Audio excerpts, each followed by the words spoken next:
High বন্ধুরা, কেমন আছেন সবাই? আশা করি সবাই ভালো আছেন।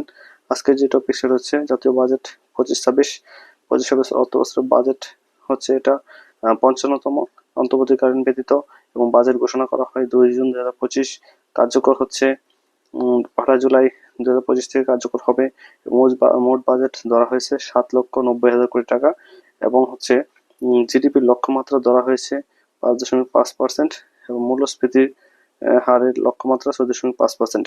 গত বছর তাই ছিল, এবছর এটাই। এখন হচ্ছে করমুক্ত আয় সীমা।